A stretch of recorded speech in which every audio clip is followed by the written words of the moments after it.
Alhamdulillah masih tetap semangat walaupun ini sudah siang hari dan sesudah KBM.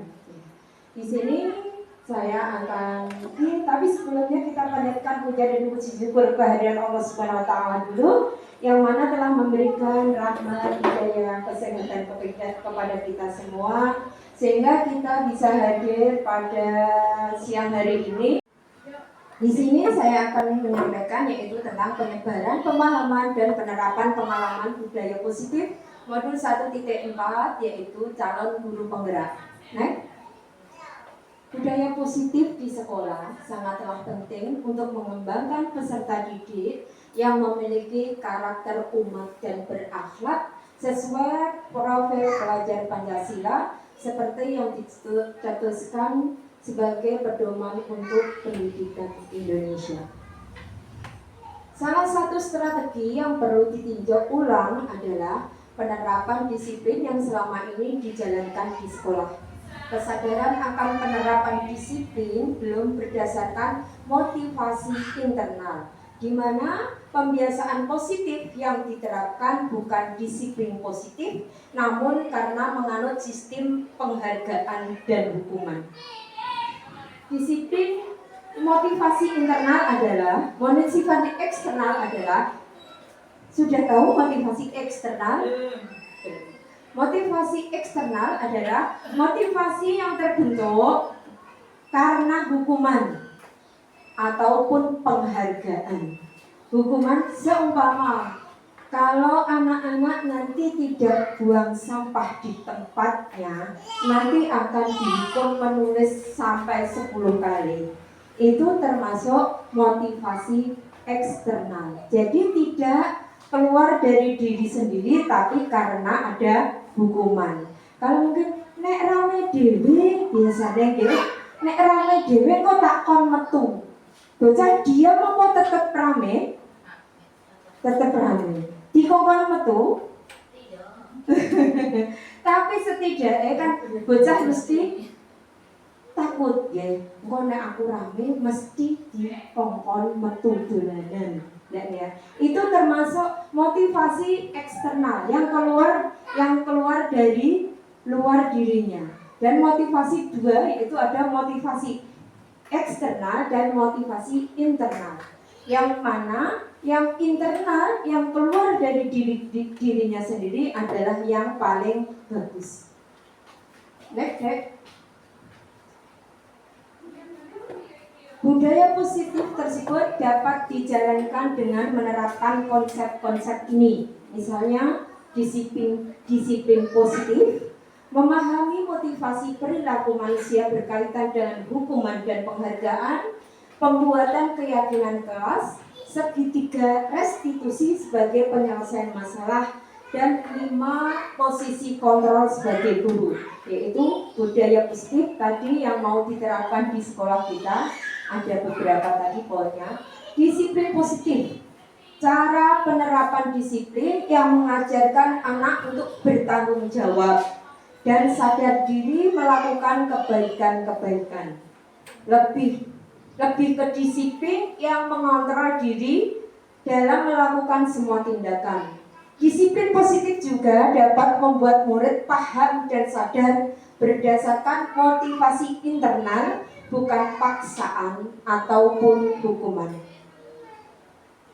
Motivasi seperti tadi, motivasi perilaku manusia ada 2, yaitu motivasi eksternal dan motivasi internal. Motivasi perilaku manusia eksternal adalah untuk menghindari ketidaknyamanan atau hukuman. Dan yang internal, eksternal juga adalah untuk dapat penghargaan atau imbalan dari orang lain. Contohnya, untuk menghindari ketidaknyamanan. Ya. Seumpama nanti kalau ibu-ibu punya putra, nanti kalau kamu tidak belajar, nanti tidak boleh main HP. Itu termasuk motivasi apa ya? eksternal. Ya. Nanti kalau kamu tidak sholat, tidak jamaah, tidak dapat uang jajan, itu termasuk eksternal. Nah, kalau gini juga, nek kowe engko poso tak hadiahi, itu juga termasuk motivasi eksternal. Motivasi yang kedua yaitu motivasi perilaku manusia yang internal, yaitu untuk menjadi orang yang mereka inginkan dan menghargai diri sendiri dengan nilai-nilai yang mereka. Dulu adalah posisi sebagai manajer.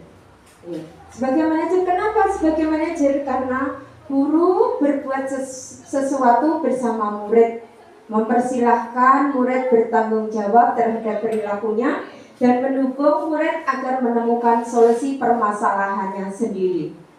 Posisi manajer mengacu pada posisi restitusi yang akan menjadi murid sebagai manajer bagi dirinya sendiri, sehingga tercipta identitas positif pada dirinya sendiri. Nah, sekarang saya mau bertanya, kalau anak-anak di kelas, seumpama di kelas, apakah kemampuannya itu sama? Tidak. Tentu berbeda-beda. Dan agar motivasi intrinsiknya itu keluar, apa yang panjenengan semua lakukan? Apa yang agar motivasi intrinsiknya anak itu keluar? Kalau masalah pembelajaran, simulasi, oke. Simulasi, ya. Stimulasi, oke. Terus, seandainya anak A sudah bisa berhitung sampai 10, anak B belum bisa berhitung sampai 10. Apa yang panjenengan lakukan untuk anak yang B agar motivasi intrinsiknya atau motivasi internalnya bisa keluar? Bisa dengan motivasi teman sebaya, guru. Jadi kita libatkan anak sehingga keduanya nanti anak-anak ini merasa tidak tergurui karena dia bermain dengan temannya. Itu malah lebih efektif menurut saya. Ya, bisa. Terus kan kita mengalami anak-anak juga, kita sudah mengajar sudah lama. Jadi apa ya yang jenengan perbuat ketika menghadapi anak yang kemampuannya beda-beda? Berarti seandainya mengalami murid yang seperti Satya, apa yang diperlakukan kalau Satya agar bisa memotivasi internalnya, intrinsiknya? Dia itu kan perlu belajar, latihan. Oke. Bisa juga Wika. Kalau Mas Riu perlu kasih sayang, dipeluk. Perlu kasih sayang dan dipeluk. Ya. Bu Karti, kalau menghadapi murid seperti Gibran, pripun biasanya? Perlu dibombong. Perlu dibombong. Kalau nggih motivasi. Kalau memang agar anak itu keluar motivasi intrinsiknya, coba anak itu jenengan gali, jenengan perhatikan, dia harus bisa menemukan cara belajarnya sendiri. Ya. Cara belajarnya, paman dikon tulis koyok kancane 1 sampai 10 kok belum bisa keluar. Biasanya Mas Rio itu bisa dengan bermain balok, ya Bu Ika. Nanti disebutkan, ya kita hitungnya 1, 2, 3. Itu malah dia keluar karena dia memecahkan masalahnya sendiri. Jadi dia itu belajar dengan memecahkan masalahnya sendiri, menurut dia happy. Sekarang soal keyakinan kelas. Keyakinan kelas, guru berperan dalam mewujudkan terbentuknya keyakinan kelas dengan adanya kesepakatan antara guru dan murid. Keyakinan kelas itu apa, Nggih? Belum tahu.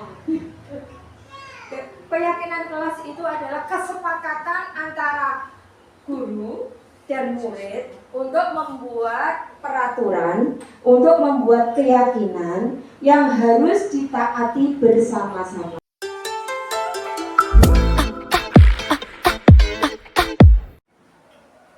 Untuk selanjutnya yaitu sesi tanya jawab. Nanti kalau memang ada yang mau bertanya monggo, tapi kalau nanti saya tidak bisa menjawab nanti buat PR nonton karena saya juga baru belajar.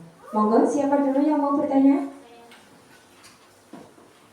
Assalamualaikum warahmatullahi wabarakatuh. Waalaikumsalam. Nama saya Ibu Ika. Di sini saya mau bertanya. Kebanyakan dari murid saya sering namanya bertengkar itu sering. Bagaimana caranya kita untuk mengatasi anak yang sering berkelahi itu tadi? Terima kasih. Makasih untuk pertanyaannya, pertanyaan yang bagus. Ya, mungkin akan saya coba jawab walaupun nanti tidak pas dengan pemikiran panjenengan semua. Dengan untuk menangani anak yang suka bertengkar, kita menanganinya dengan restitusi, segitiga restitusi. Yaitu segitiga restitusi adalah kita menstabilkan. Bagaimana cara kita menangani anak yang suka bertengkar? Karena kalau di PAUD itu kok mustahil kalau kita tidak menghadapi anak-anak yang bertengkar. Setiap hari pasti permasalahan itu ada, tapi itu memang sudah sarapan kita. Jadi kita memang kudu dawa ususe ya. Untuk menangani anak-anak yang suka bertengkar, coba kita dengan menangannya dengan segitiga restitusi. Segitiga restitusi itu apa? Segitiga restitusi adalah pertama menstabilkan identitas ya. Sama kita memang dengan begini, kita memang manusia biasa, kita memang sering salah mas. Ibaratnya kita juga manusia biasa, kadang lupa, kadang juga marah ya. Kenapa tadi kamu kok bertengkar? Itu menstabilkan identitas ya. Terus ditanya lagi, kedua tindakan yang salah. Tindakan, kalau tadi loh kamu tuh memukul berantem sama temanmu, nah temanmu nangis, kamu kasihan tidak? Otomatis anak tadi bilang kasihan apa malahan bantu orang aku anu. Biasanya kalau memang anak itu memang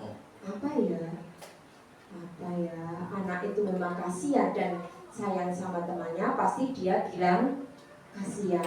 Yang ketiga, kita tanyakan keyakinan kelas kita apa ya kemarin? Katanya tidak boleh berantem atau katanya kita harus sayang sama teman.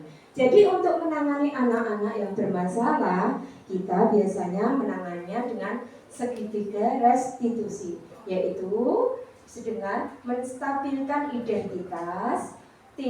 Kedua adalah validasi tindakan yang salah.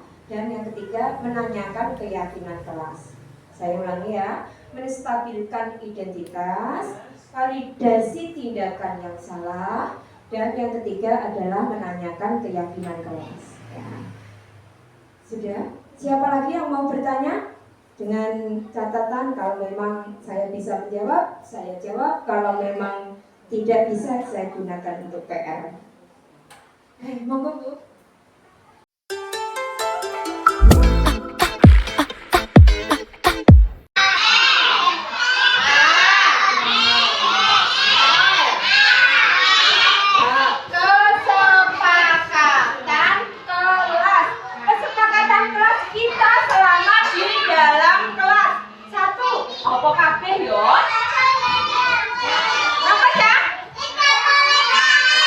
Tidak boleh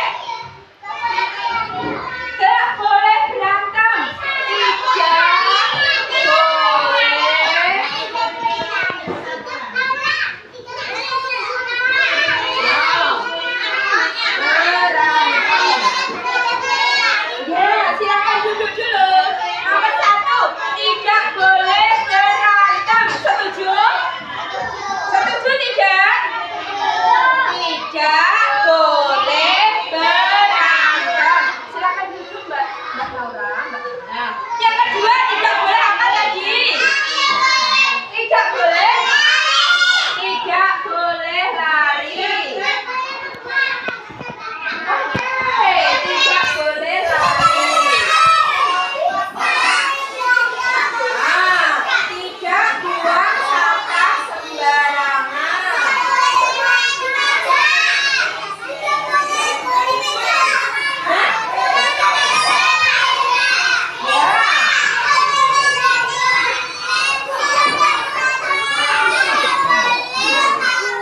Hadap depan. Hadap ke guru. Tidak boleh mengotori. Tidak boleh naik meja.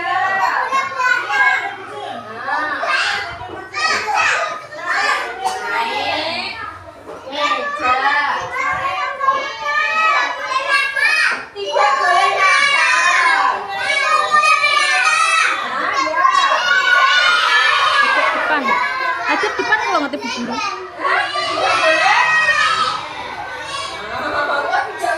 Ya, tidak boleh berantem. Setuju? Setuju. Tadi tidak boleh lari selama di dalam kelas. Setuju?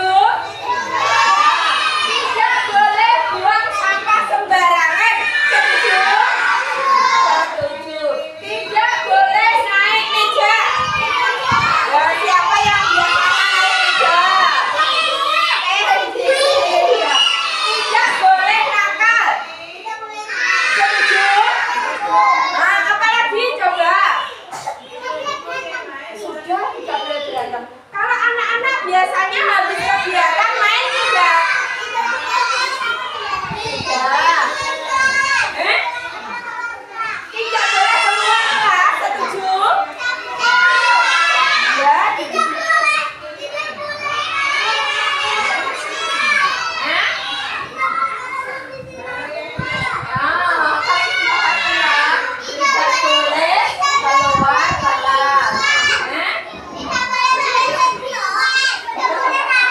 Tidak boleh lari tidak. Kalau anak-anak biasanya main tidak? Main. Kalau main diberesin tidak? Nah, berarti kesepakatan kalau habis main diberes. Habis main diberesin. Setuju?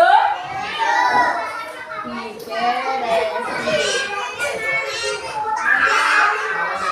Tapi ya, kesepakatan kita. Halo. Tidak boleh berantem, setuju? Oke, tidak boleh lari. Nah, tidak boleh buang sampah sembarangan. Oke, tidak boleh naik meja. Tidak boleh nakal. Nah, tidak boleh keluar kelas. Oke, habis main diberesi.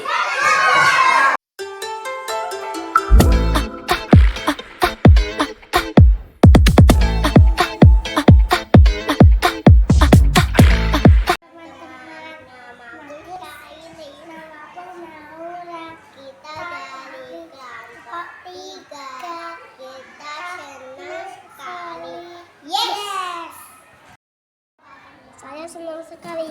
Saya dari kelompok A3.